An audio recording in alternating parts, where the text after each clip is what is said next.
Comment résumez-vous les années Yahi Boni?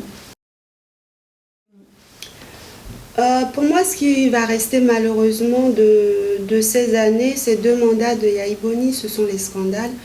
Tous les scandales financiers qu'il y a eu durant ces mandats. Je pense aux affaires ICC, je pense au détournement de fonds pour l'installation de puits d'eau, je crois. Enfin, tous ces scandales qui dépassent l'entendement, malheureusement, c'est ce qui va rester. Au-delà de tout ce qu'il a pu faire de positif, parce qu'on ne peut pas dire qu'il n'y a pas eu du positif, mais malheureusement, ce sont ces scandales qui restent dans la mémoire collective. Les années Yahi Boni ne peuvent pas être résumées en quelques mots, c'est tout un ensemble en fait. On va considérer que pendant ces 10 années, il y a eu beaucoup de tentatives, beaucoup d'essais, donc beaucoup de lancements de politiques publiques qui ont été apportés pour répondre à des problèmes sur le terrain concret, mais qui n'ont pas forcément eu les aboutissements qu'on espérait. Les 2 premières années ont été des années de la rampe de lancement qui n'a pas atteint l'orbite espérée. Après, il y a eu quelques réaménagements au fur et à mesure qui n'ont pas donné les résultats que les Béninois attendaient, que probablement les protagonistes eux-mêmes attendaient. Il y a eu quelques amalgames, quelques problèmes qu'ils ont rencontrés durant les 8 dernières années du président Boni Yahi, l'année 2011 qui a été très très difficile, l'année 2013 tout autant. Mais au plan économique, on dirait que la crise économique de 2008 et la situation ambiante des finances publiques n'ont pas forcément arrangé les choses. Mais globalement, il y a eu beaucoup de tentatives, donc quelques réalisations, des choses moins bien, quelques scandales, on n'arrêtera jamais de le dire. Mais globalement, ça s'est passé un peu moins bien qu'on espérait, mais ça s'est passé quand même. Les années Yahi Boni, pour moi, sont globalement médiocres. Médiocres parce que il y avait une très forte attente au départ. Et forcément, économiste, ancien directeur de la BOAD, avec toutes les prétentions que ça peut comporter, ça a plutôt bien commencé, mais tout ça s'est très vite affaissé. Ces 10 ans ont été marqués par de nombreux scandales. CNSAD, affaire ICC, groupe électrogène, eau potable, plein de choses. Et même pour ce qui est de la personne, en dehors même du bilan finalement, même la personne, jamais la fonction présidentielle n'a été autant rabaissée, jamais un chef d'État n'a fait l'objet d'autant de défiance de la part du peuple. Et c'est dommage parce qu'à côté de ça, il y a eu plusieurs projets de lancer, mais même là, c'était jamais conduit jusqu'au bout. Ou alors, tout de suite, il y avait derrière des dérives et on en arrivait toujours au même résultat, quoi. Le clientélisme n'a jamais été aussi fort, la politisation de l'administration, la division, l'unité nationale a beaucoup souffert pendant ces 10 ans. Alors, les années Yahi Boni, c'est des années de déception.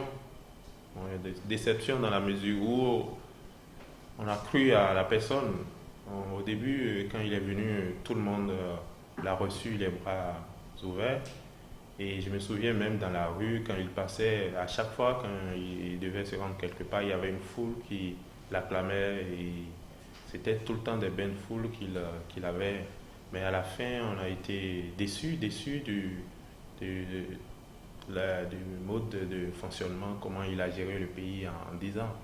Je pense que Yahi Boni a fait plus de la politique politicienne à la béninoise que du développement et de voilà quoi. En plus que c'est quelqu'un qui a divisé le pays, qui a amené le régionalisme avec dans ses discours, de la manière de parler. À chaque fois, il essayait de faire en sorte que le sud et le nord puissent se mettre à froid quoi.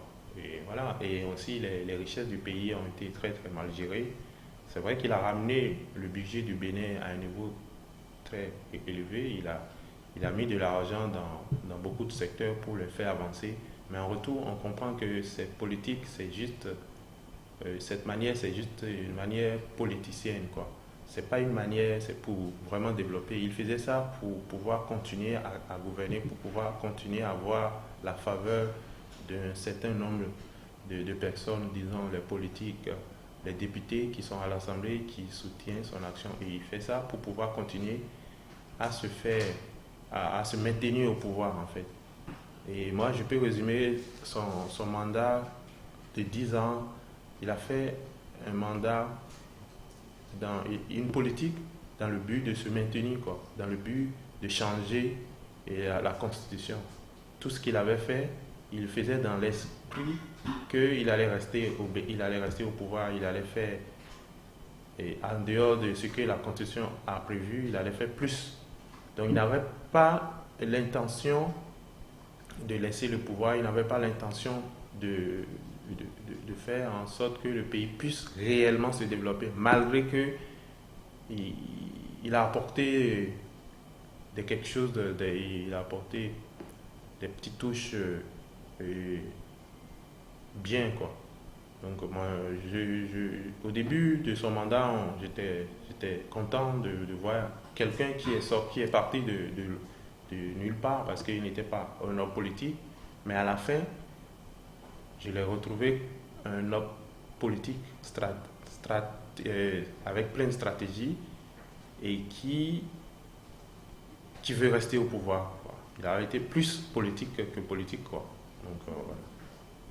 Pourquoi la rupture a-t-elle trouvé un écho chez Talon et pas chez Zinsou? Bon, moi personnellement, la rupture de Talon, la rupture prônée par Talon, je n'y ai pas du tout adhéré parce que pour moi, on ne peut pas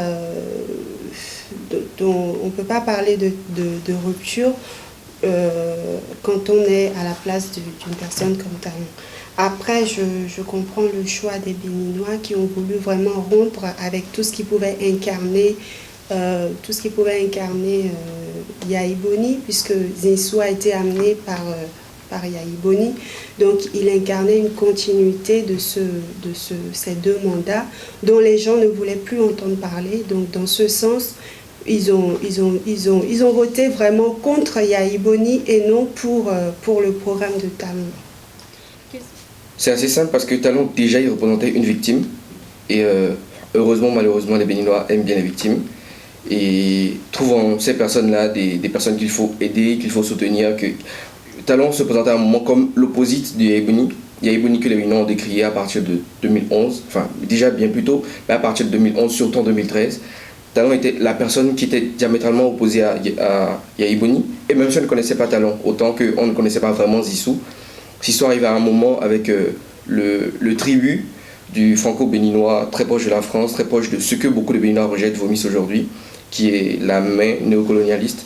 Et donc par rapport à cela, Talon était vraiment le Béninois fait de la terre béninoise, forgé au Bénin par un père cheminot et tout ce qui va avec, et à l'opposite de Yahi Boni. Donc forcément, la rupture, c'est... Enfin, l'ennemi de mon ennemi est mon ami, simplement. Quand on prend en compte, effectivement, l'ensemble les deux mandats de Yahi Boni, il ne faut pas oublier que Talon a quand même été là 7 ans. C'est d'abord celui qui l'a fait venir, donc c'est le faiseur de roi. Il est resté 7 ans, donc d'un point de vue purement comptable, il est bien plus impliqué dans finalement ce qui a été cette gestion catastrophique que Zinsou. Mais ce que les gens ont retenu, à la fin, c'est l'image que Yahi Boni a bien voulu lui donner de Talon en le transformant en victime, finalement. Parce que les gens ont oublié très rapidement l'homme riche, puissant, qui tirait toutes les ficelles. Ils n'ont retenu que celle d'un citoyen persécuté, contraint à l'exil, avec toutes les ingérences aussi de la part du gouvernement dans les affaires de justice. Donc, on a plus facilement trouvé des similitudes entre Zinsou et Yahi Boni à la fin, économiste, débarqué au dernier moment, intrus, il ne connaît pas. Il y a eu plein d'autres choses qui sont ajoutées que je n'ai pas forcément envie, parce que je ne cautionne pas du tout. Tout ce qui a trait à la couleur de peau et tout, c'est totalement nauséabond. Parce que Yahi Boni est le directeur de campagne de Talon. Il pensait qu'il est le directeur de campagne de Zinsou, parce que à ces dernières années de Yahi Boni, il n'a fait que parler de Talon en bien. Il n'a fait que parler de Talon en ce qu'il a de richesse. Il n'a fait que parler de Talon en ce qu'il peut apporter au pays. Parce que quand il dit dans son discours que si Talon peut faire venir un dixième de ce qu'il a comme richesse, que le Bénin serait développé. C'est une manière de mettre dans la tête des Béninois que cette personne-là, il a des ressources pour développer le pays. Et aussi que son bilan, en bout de 10 ans de Yaya Boni, le bilan de 10 ans de Yaya Boni, tout le monde n'en voulait plus. Il y avait trop de gabegie, il y avait trop d'histoires de corruption, de détournement. Ça se voyait, quoi. Et on voyait comment les gens qui sont autour de Yaya Boni détournaient l'argent, les ministres, ses proches, et tout ça. Et du coup, quand Zissou il est venu, tu peux pas te mettre sur quelque chose pourri que le peuple veut rejeter et vouloir dire je vais construire. Donc moi à mon avis, si Zissou était venu pas du pouvoir sortant, il est venu d'ailleurs, d'un regroupement qui est autre que le pouvoir qui va partir, le pouvoir à la FCBE. Je pense qu'il aura plus d'écho. On ne voulait plus de FCBE, on ne voulait plus que l'histoire continue. D'ailleurs, ils ont eu un slogan où ils disaient « Après nous, c'est nous ». Il y a eu beaucoup de choses qui ont fait que les gens, mais non, ils ne sont pas cons, ils ne sont pas bêtes. À un moment, s'ils ne veulent plus de toi, ils vont te faire partie, même si tes enfants, ils n'ont rien à voir avec, ils disent on ne veut plus de FCBE, on ne veut plus de Yaya Boni. Voilà, tout le monde dégage et c'est comme ça. Tout ça, Talon.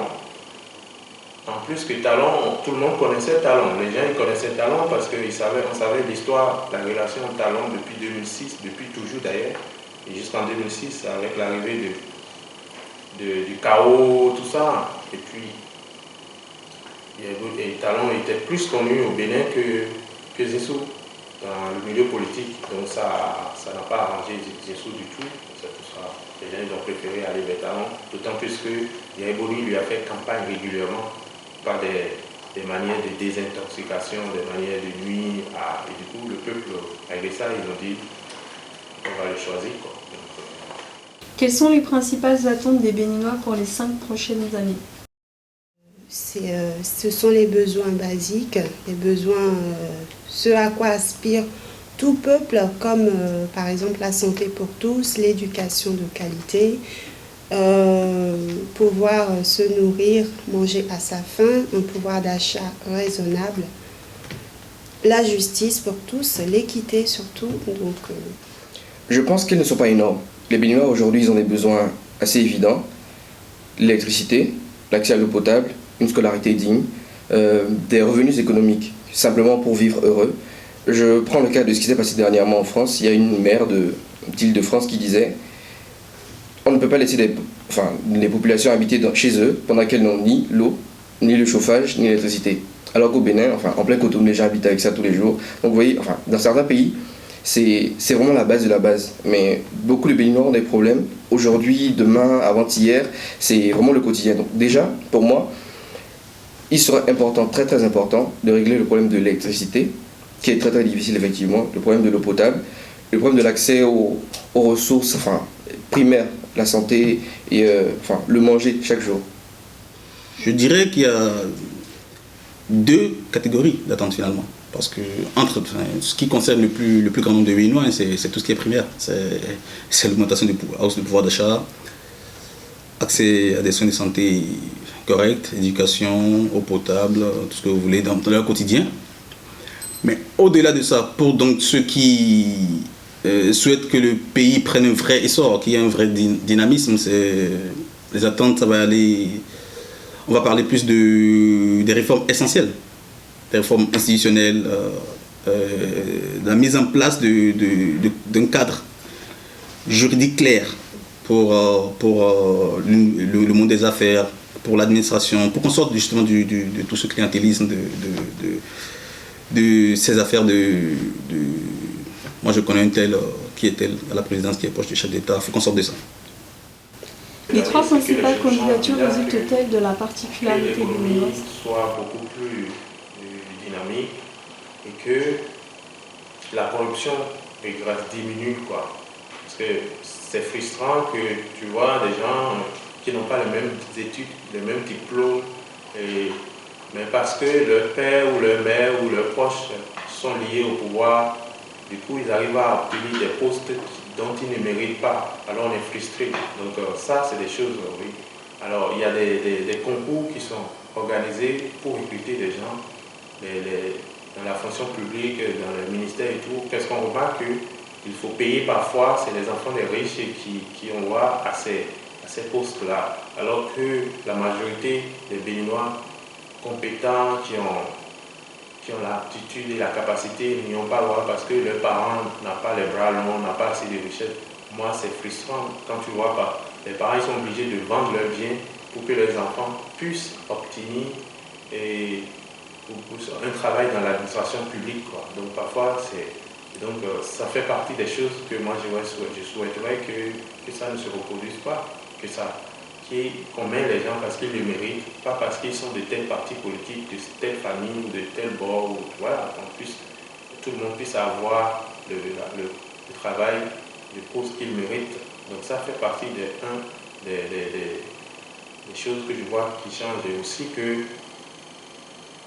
le Bénin culturellement puisse être plus en avant, quoi, et que les Béninois puissent vivre bien et avoir des centres de santé bien, il y a plus de gens, plus d'enfants qui aillent à l'école, et voilà, quoi. Ces candidatures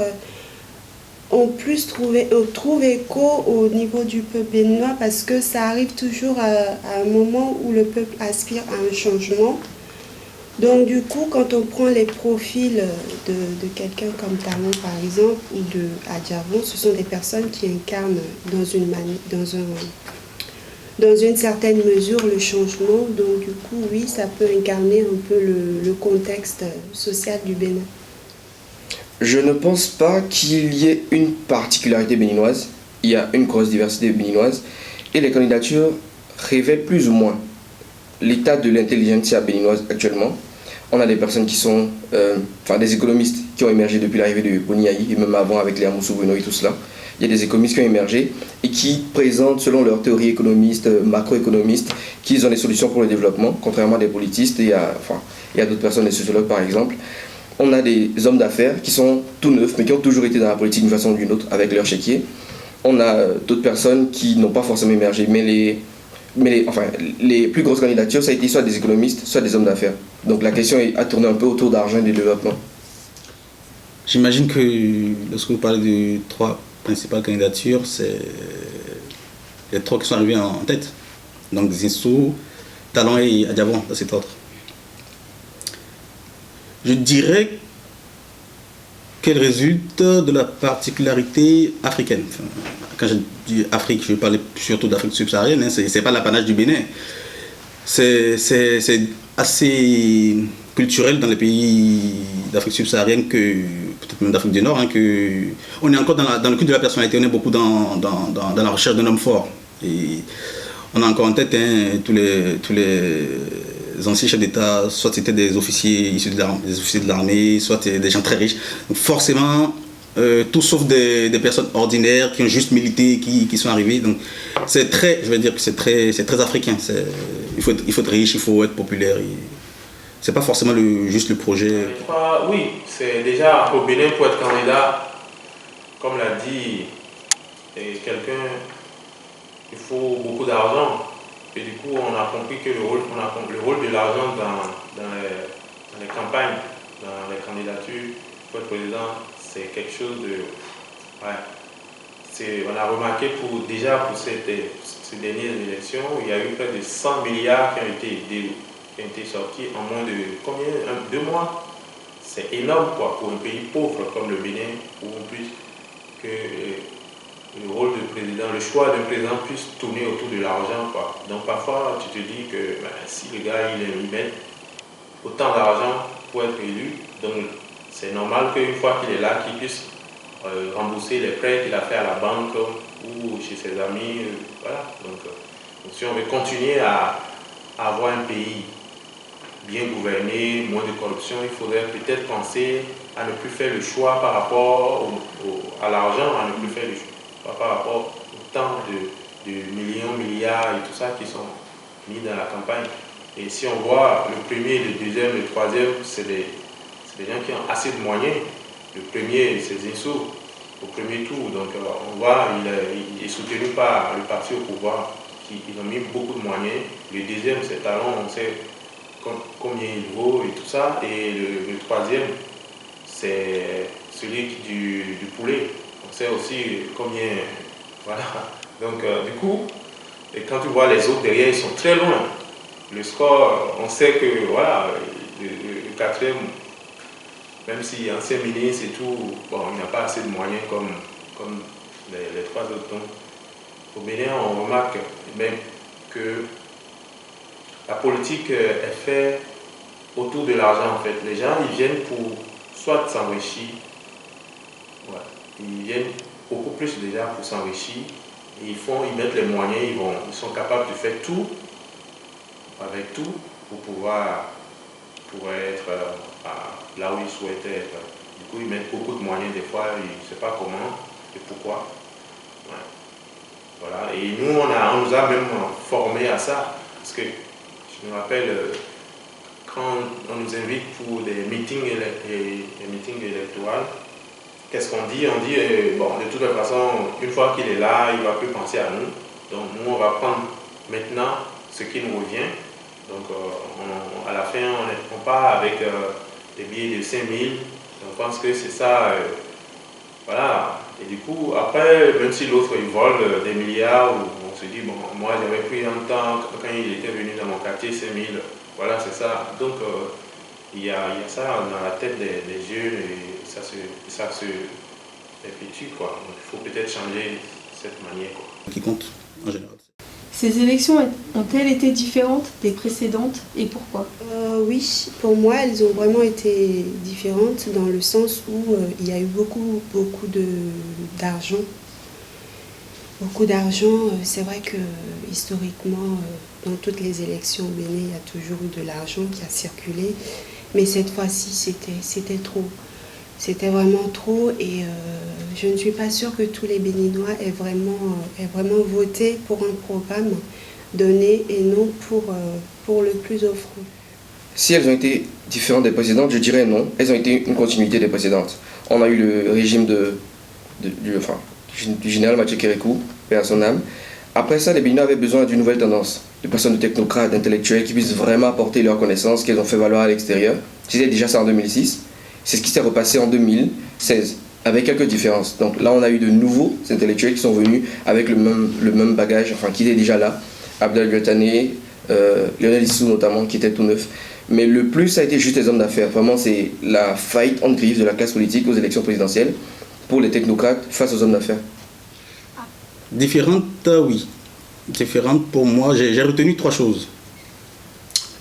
Alors, la première conclusion, c'est un échec de la classe politique béninoise. On peut dire que ce n'est pas nouveau, mais c'est quand même la première fois qu'une coalition des plus grands partis du pays, des gens qui théoriquement font, je sais pas, 90% de l'Assemblée, 80% peut-être des maires, ne soient pas en mesure de faire porter un candidat. C'est la première fois que des hommes politiques qui étaient plus ou moins présents depuis plusieurs années, je veux parler d'Abdel Gatané, même s'il est technocrate, ça fait quand même plus de 5 ans qu'il fait de la politique, il a été à campagne, il a fait un vrai travail de terrain, qu'à l'arrivée il ne puisse même pas être au second tour et qu'il se fasse doubler par des hommes d'affaires. Donc je retiens que c'est un échec de la classe politique. La deuxième chose, c'est que depuis la mise en place du multipartisme au Bénin, jamais des campagnes électorales n'ont été aussi violentes. Je mesure mes mots. Violentes dans les mots, dans les échanges. Ça a peut-être été accentué aussi par les réseaux sociaux qui aujourd'hui sont démocratisés, mais jamais je n'avais observé ça. C'est d'une violence. Et le dernier point qui est positif, je finis sur une bonne note, c'est que c'est la première fois au Bénin qu'il n'y a pas eu l'éternel clivage nord-sud. Depuis l'avènement du multipartisme, il n'y a pas eu de clivage nord-sud. Il n'y a pas eu de vote du sang, comme on dit au Bénin. On a eu l'impression que les Béninois du nord-sud, de l'est à l'ouest, ont voté pour le candidat qui, pour eux, était le mieux à même de redresser le pays. Après, on peut discuter des critères de choix, mais pour une fois, il n'y a pas eu de clivage nord-sud, candidat du nord, candidat du sud, votons le sang. Et c'est plutôt bien. La différence, c'est que c'est la première fois que le parti au pouvoir propose un candidat. C'est la différence parce que depuis l'avènement de la démocratie, le parti au pouvoir, je me rappelle avec Soglo avait voulu lui-même, parce qu'il avait fait 5 ans, il a voulu encore être président, mais le général Mathieu Kekou, le feu général Mathieu Kekou est revenu et a pris le pouvoir, a battu pendant du coup. Kekou, il a fait ses 10 ans, mais il n'a pas proposé de dauphin, il n'a pas proposé un candidat, il est reparti tranquillement. Et Yaye Boni est venu. Et Yaye Boni, lui, il a fait ses 10 ans, mais il a proposé un dauphin. Donc c'est la première fois où le parti au pouvoir qui là décide maintenant d'imposer quelqu'un au peuple pour le remplacer. Donc ça a fait quelque chose de nouveau que nous, on n'a pas connu. Et là, d'ailleurs, les Béninois, ils n'ont pas apprécié ça, le fait que c'est Yaye Boni qui leur impose un candidat, ils n'ont pas apprécié ça. Et la deuxième chose, c'est que les hommes d'affaires, c'est la première fois on les voit directement devant. Avant, ils étaient en arrière. C'est eux qui finançaient les campagnes, c'est eux qui donnaient les moyens au président, aux hommes politiques de pouvoir gagner les élections. Et après, ils se partageaient les postes. Bon, ça, c'est des choses que le peuple ne voyait pas. Donc, on a la main, l'influence des hommes politiques et des hommes d'affaires, on ne les voyait pas comme aujourd'hui. Maintenant, on sait que demain, un homme d'affaires au Bénin peut, avec les moyens qu'il a, il peut décider d'aller en campagne et de gagner une élection, comme on l'a vu. Parce que les trois, il y a des Insou, Talon et Adjavon, les trois, c'est des hommes d'affaires. L'un est différent de l'autre, chacun a choisi sa manière, mais tous ils sont dans les affaires. Donc c'est la première fois qu'on avait donc ça fait que c'est quelque chose de nouveau que nous on découvre. Et aussi la dernière chose, c'est cette fois-ci, malgré que tout le monde savait que l'argent avait un rôle, mais cette fois-ci, c'est beaucoup plus visible. On a vu réellement quoi. On a vu réellement, même au palais présidentiel, on voyait une queue où on distribuait de l'argent, c'était un guichet automatique qui passait par là. Ça, c'est des choses qui se faisaient, mais ça se faisait d'une manière cachée. On voyait qu'il y a de l'argent qui est distribué aux électeurs, même par téléphonie mobile, par le système de monnaie, transfert money. Donc, il y a eu des candidats qui ont donné de l'argent donc, et qu'est-ce qui s'est passé aussi? L'Internet a joué un rôle. Il y a eu plein de gens, plein de soutiens sur des réseaux sociaux qui, d'une manière ou d'une autre, ont essayé de détruire ou d'apporter quelque chose à l'un ou à l'autre. Donc, ça, c'est des choses nouvelles qui se sont ajoutées à ce qui se passait. Peut-on déjà parler de rupture? Je pense que c'est un peu tôt pour parler de rupture. Après, le peuple a fait son choix, on le respecte, on laisse le gouvernement en place faire son travail, même si je n'y crois pas, parce que c'est toujours les mêmes qui sont en place. Donc, laissons faire les choses, laissons le gouvernement en place mener son action, et peut-être dans 2 ans, dans 3 ans, on pourra faire le bilan. C'est impossible de parler de résultats au bout de 2 mois, parce qu'on parle de république, on parle de politique publique.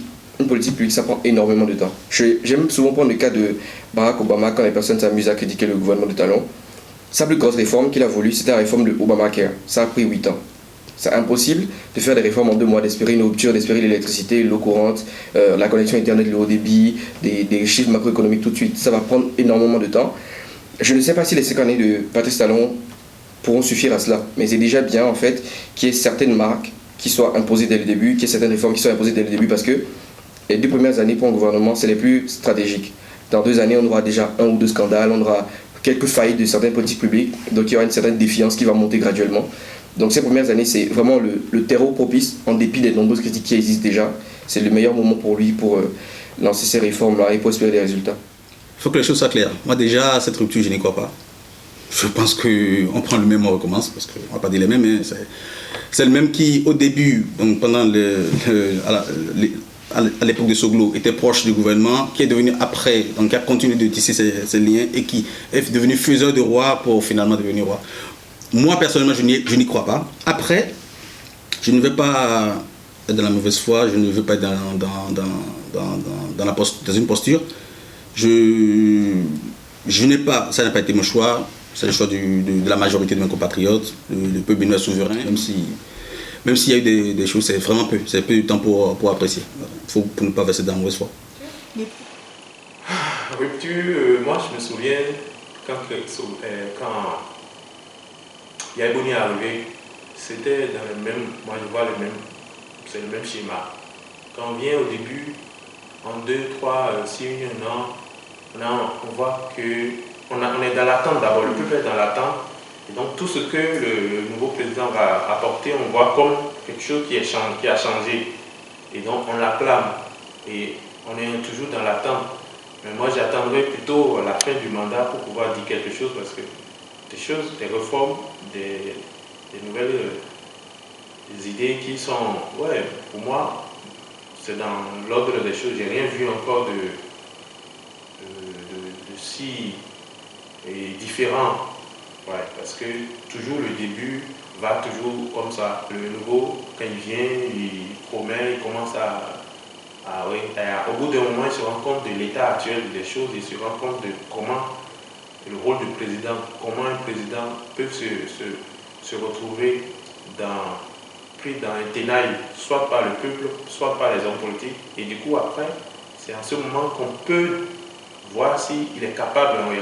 Maintenant, il a la grâce de tout le monde des syndicalistes. Il n'y a pas encore eu de grève, il n'y a pas encore eu de marche, il n'y a pas encore eu au niveau de l'Assemblée où ces idées sont bloquées. Donc pour moi, j'attends tout ça pour voir comment il va réagir. Parce que c'est en ce moment-là qu'on peut dire, ah, ça c'est un homme fort. Ça c'est parce que Yaïbouni, il a connu aussi ces périodes de grâce. Au début, quand il est arrivé, tout le monde l'acclamait, donc tout le monde disait, ouais. Mais c'est quand l'Assemblée, au niveau de l'Assemblée, quand au niveau des syndicalistes, quand au niveau du peuple, il y a eu des mécontentements. Alors on a vu comment il a réagi et c'est de là qu'on peut dire, ah, il y a eu quelque chose de nouveau qui est arrivé. Donc pour les 3 mois, je ne pourrais parler de ça. Mais je sais qu'il a des bonnes idées. Le président actuel, il a envie que les choses changent. Il a décidé de ne pas faire 2 mandats. Et il veut aller très très vite. Je lui donne tout ce qui est possible. Je lui donne tout le bonheur possible pour faire avancer, pour que les choses... Voilà. Les propos tenus par Patrice Talon à Paris ont-ils fait douter les Béninois de leur choix? Oui, enfin, il y a certains Béninois qui se sont sentis insultés, rabaissés par leur président à l'extérieur. Donc, dans ce sens, ça a pu peut-être remettre en question le choix des uns et des autres. Je pense qu'il y a aussi une part de vérité dans ce qu'il a dit, Patrice Talon, dans le sens où... oui, on peut dire qu'il y a un désert de compétences. Non pas que les Béninois n'aient pas forcément les compétences, mais la question pour moi est de savoir si on place les bonnes personnes au bon poste. Je pense que les sceptiques sont devenus davantage sceptiques. Je pense que les opposants sont devenus davantage opposants.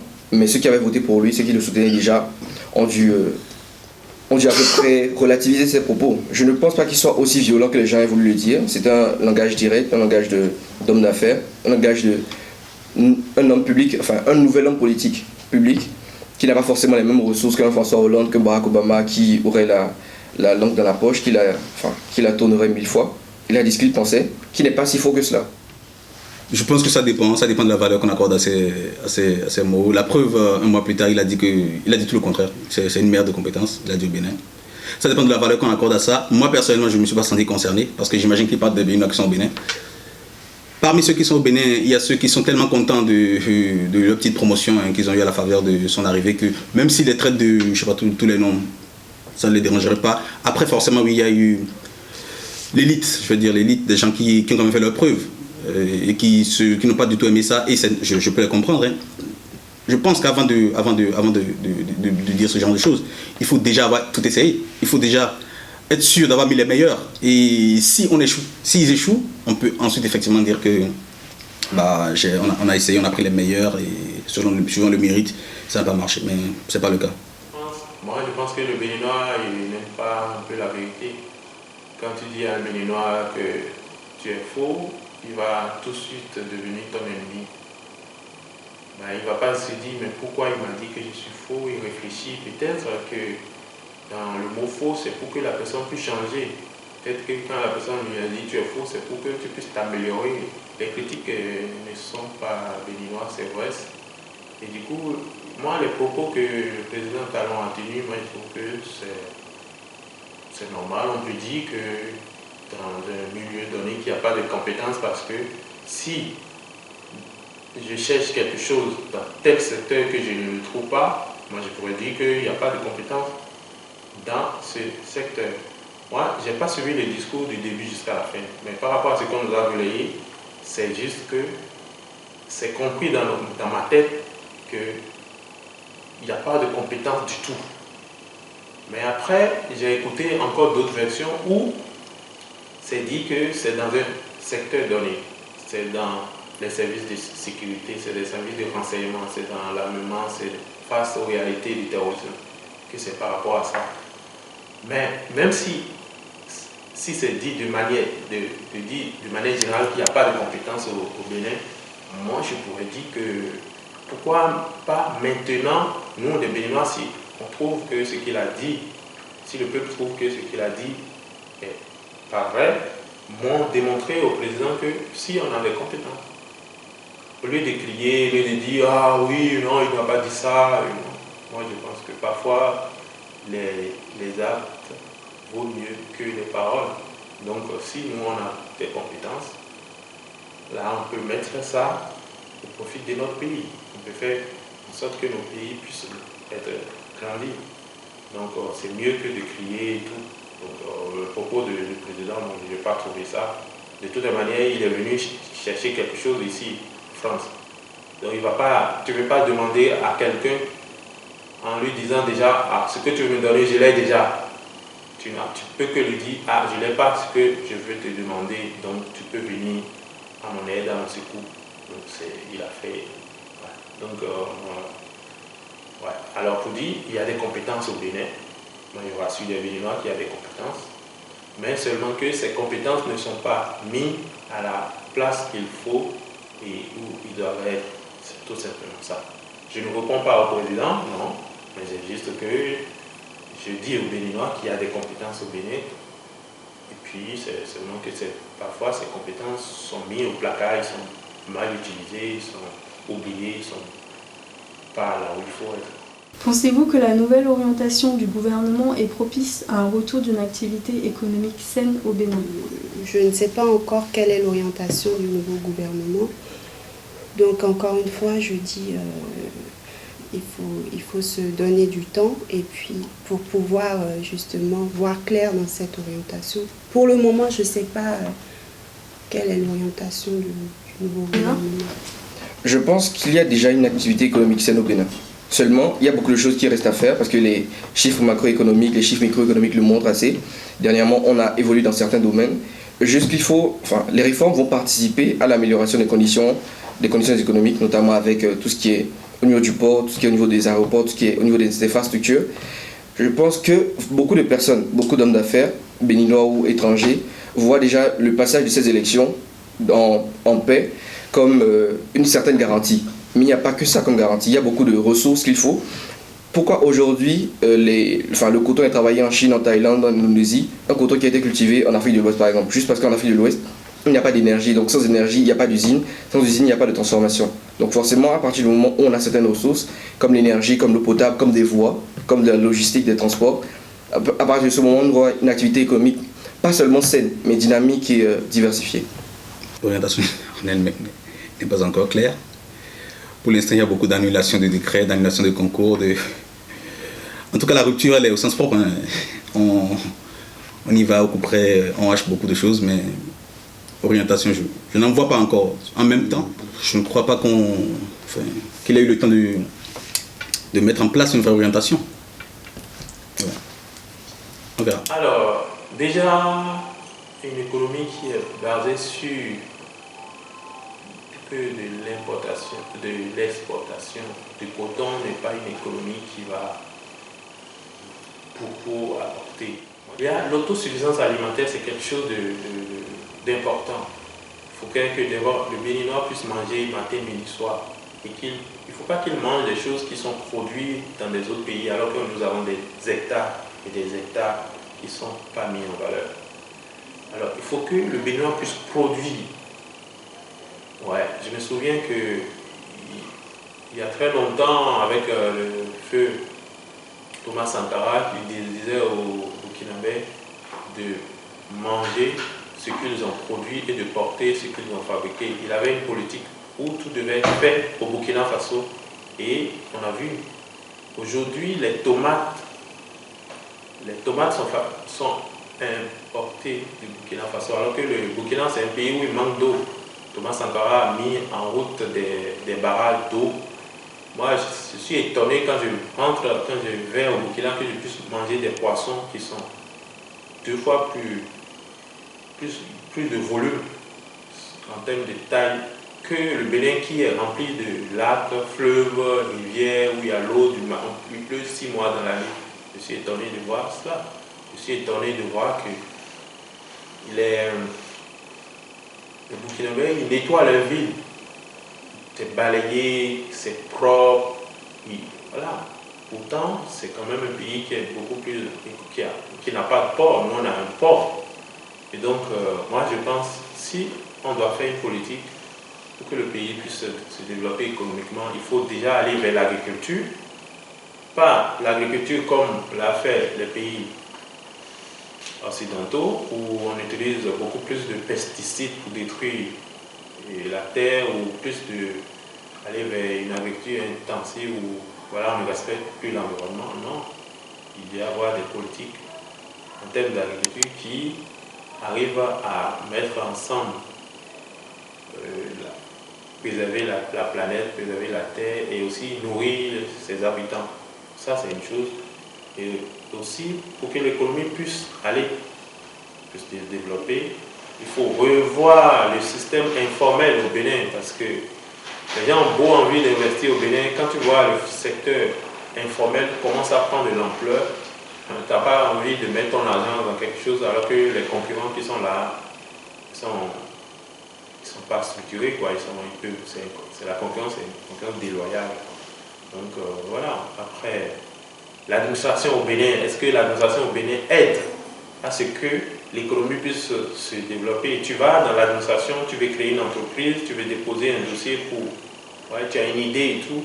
Les gens te mettent les bâtons dans les roues, tu dois payer tellement de faux frais. Je sais, c'est que tu as 1 million, par exemple, 1500 euros, tu veux investir. Tu vas payer les faux frais, je sais qu'à la fin, tu vas te retrouver avec 100 000. Quoi. Et à quoi ça sert alors? Donc voilà. J'espère qu'avec les réformes que le président va apporter, les choses ça va évoluer. Et oui, et aussi qu'on a habitué aussi les Béninois à une sorte de facilité. Moi, j'ai trouvé que dans le président de fin, il y a pas mal de choses qui ont été faites. Il y a des fonds qui ont été mis en place, qui ont été mal gérés. Ils partageaient de l'argent aux jeunes qui n'avaient pas de formation, qui n'avaient pas de vraies idées. Ils avaient juste envie de prendre cet argent pour s'acheter une moto, pour s'acheter des robes, pour s'acheter des mèches brésiliens, pour fermer des boutiques. Donc, je crois qu'il faut aller plus en profondeur. Il faut revoir la formation. Le Ghana a fait l'expérience et ça a marché. On est dit, quand on va à l'école, on a une formation académique et aussi on a une formation qui est beaucoup plus dans les pratiques. Maintenant, au Bénin, on te forme, mais après tu sors, tu ne sais même pas ce que tu vas devenir. C'est maintenant tu te dis, non, il faut que je me trouve du travail. Ouais.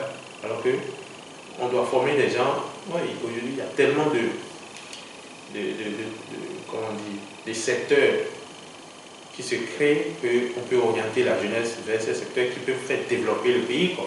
Au lieu de tout le temps, c'est le même programme depuis, je ne sais pas, 1960, où on a toujours les mêmes programmes. Alors que ces programmes ne sont plus d'actualité, ça ne cadre plus avec la réalité. Du coup, les gens, ils finissent, on a quelqu'un qui a le bac D, il va faire quoi à la fin? C'est là où il va dire, je vais à l'université. Il va faire 4 années à l'université et après il va se dire, et je vais faire quoi? Donc, c'est des choses. Maintenant, on n'a qu'à faire des programmes d'éducation qui sont adaptés à nos réalités. Nous, on n'est pas aussi développé que l'Europe. L'Europe, ils ont déjà fait l'expérience, ils ont capitalisé tout ça et c'est ça qui fait qu'ils avancent. Nous, on n'a qu'à faire pareil, on n'a qu'à réfléchir et capitaliser nos erreurs. Ils disent, bon, maintenant, on va finir, avoir des programmes qui sont adaptés Ouais, ouais, adapté à nous, quoi, nos réalités.